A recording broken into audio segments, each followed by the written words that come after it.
настъпи нов обрат. ГЕРБ и Има такъв народ заявиха, че няма да подкрепят бюджет 2026 и това било тест за опозицията. И така бюджет 2026 отида в историята преди да бъде прият.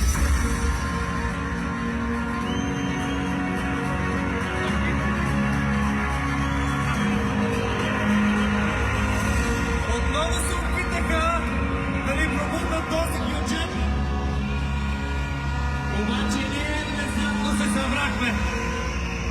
Цял свят наблюдава протестите в България.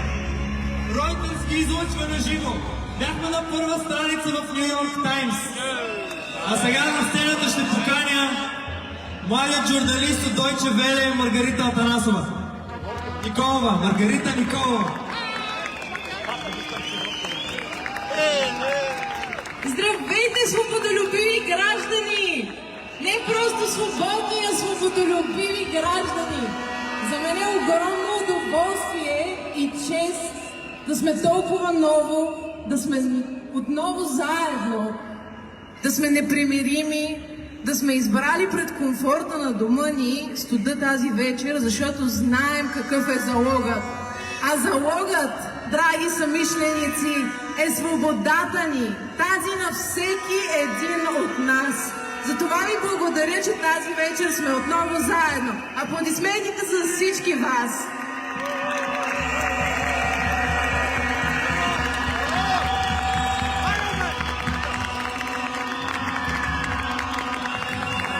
Искам само да кажа, да напомня по-скоро за какво протестираме. И съм убедена, че всички ние имаме една обща кауза. И тази обща кауза не е бюджетът до година. Тази обща кауза не е честното провеждане само на едни избори. Общата кауза трябва да бъде и е правовата държава в България, за което всички ние отново сме заедно на площада.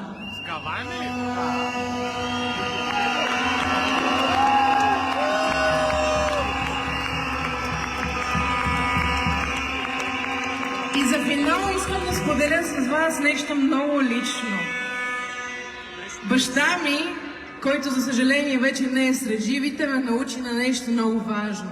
Той ме научи, че свободата е състояние на ума. И колкото и да пречупват духа ти, умът остава буден и бленува. Затова нека всички заедно бленуваме и превърнем свободата си в реалност, а не просто в блям. Благодаря ви отново.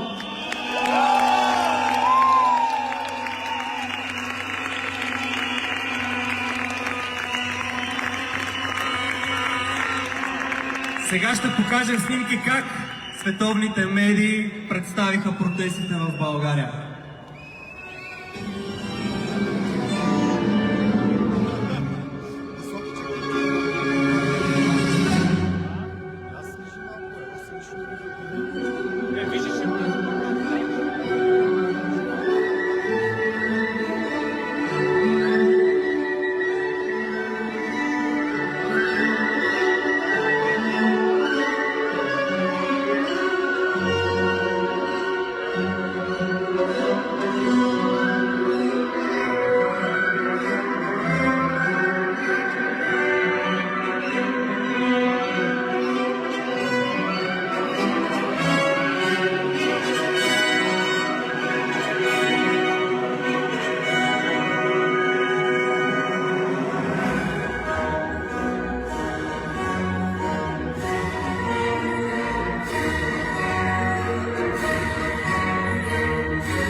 тази вечер е, че ние отново сме обединени. В момента очакваме от съдебната палата към нас да се присъединят от протеста, който е за отстраняването на Сарафов, който е с изтекал мандат, между другото, но взима такава заплата, която нито един от нас не може да си представи. Колегите от правосъдие за всеки ще се присъединят към нас. В момента ние сме два лъча, борещи се да запазим своята свобода и своята демокрация, които ще се обединят в един общ пламък. Именно тези наши искания са разпознати не само на национално, но и на международно ниво. Сега искаме да ви представим обращение от председателя на АЛДЕ Свеня Хан. Sorry, I can't be with you because I wish I was. I'm Svenja Han, President of the European Liberal Party, ALDE, and I want to send my greetings and warm congratulations to all of you, the Bulgarian people. Seeing the images of the hundreds and thousands of you on the streets of Sofia, across Bulgaria, and even in the rest of Europe was incredible and inspiring. You certainly sent a powerful message. You succeeded in forcing the coalition to resign. And now the fight continues.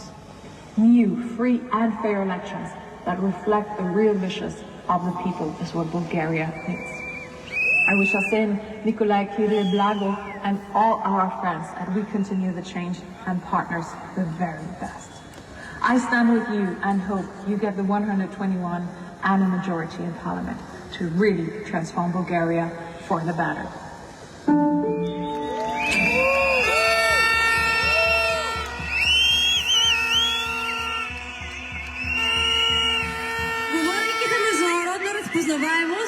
Сега е време да приветстваме на сцената един международно разпознат български артист, номиниран за Оскар. Представям ви Теодор Ушев.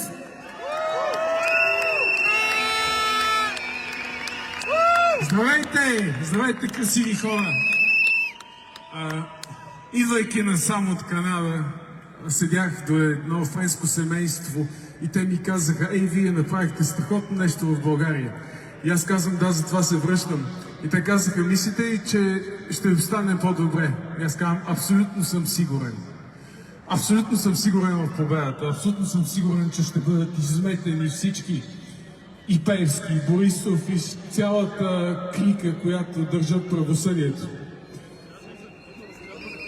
Това, което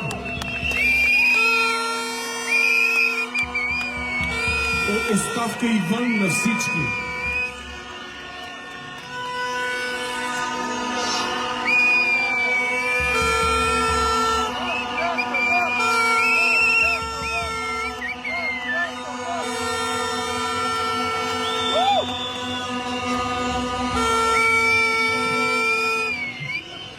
Това, което искам да ви кажа, ние си мислехме, че ни управляват идиоти, а те са, след това подозирахме и виждахме, че те са закръглени идиоти. Това, което видяхме последните дни, ни доказа, че са кръгли идиоти. Днес чух как Борисов бил казал, че ние сме били хулигани.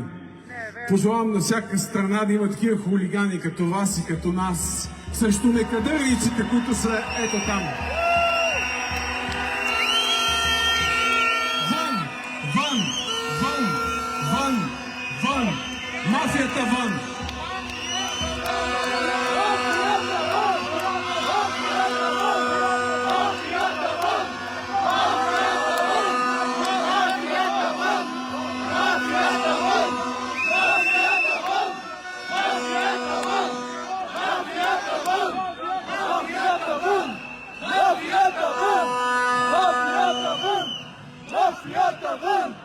Казаха ни, че не сме знаели за какво протестираме. Айде сега аз да ви задам няколко въпроса и вие ще ми кажете дали това съвпада с вашите искания. Искаме ли реформа в правосъдната система? Кога? Сега? Искаме ли кадърни млади хора да ни управляват? Кога? Сега! Искаме ли Пеевски да бъде съден? Кога? Сега! Искаме ли Борисов Борисов да бъде в затвора? Кога? Бъдете благословени!